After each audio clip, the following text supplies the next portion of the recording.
Magandang umaga po sa lahat ng mga ka-Jamdith communities, shout out po sa inyong lahat. Ngayon pag-uusapan natin ang isang real talk na comment na nabasa natin mula sa isang dating sponsor, hindi ko nababanggitin ang pangalan nila. Pero gusto ko lang linawin ang mga bagay-bagay kasi mukhang may hindi pagkakaintindihan.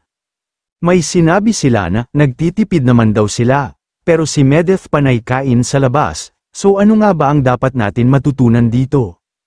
Una sa lahat, gusto ko lang ipaalam sa lahat ng naging sponsor ni Medeth before at ngayon codes po sa inyo. Dahil gumawa kayo ng mabuti, lahat ng tulong na galing sa inyo, maliit man o malaki, sobrang na-appreciate iyon ni Medeth, walang pilitan, walang obligasyon. Pero gaya ng sinabi sa comment, parang may sama ng loob na nabuo, dahil sa obserbasyon nila na si Medeth daw ay panay kain sa labas, habang sila naman daw ay nagtitipid. Ngayon, eto ang masasabi ko, hindi lahat ng kain sa labas ay luho.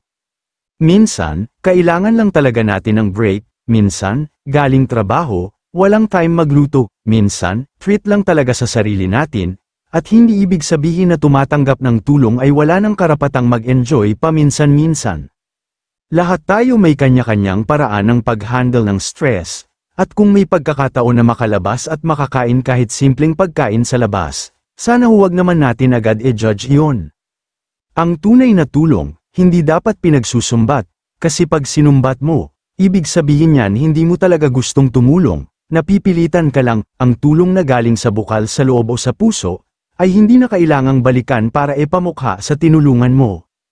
Walang pilitan, hindi naman hinihingi ni Medeth na tulungan niyo siya, kayo ang nagkusang tumulong, at kung dumating na sa point na nagiging pabigat na pala ito sa inyo, mas mabuting sabihin ng maayos kaysa ibato ang sama ng loob online at magpasaring.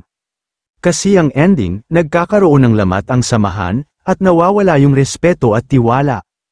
So lesson learned, kung tutulong tayo, siguraduhin natin na gusto natin yun gawin, bukal sa puso natin, hindi dahil sa pressure, hindi dahil sa pakikisama, kundi dahil kusa nating gusto.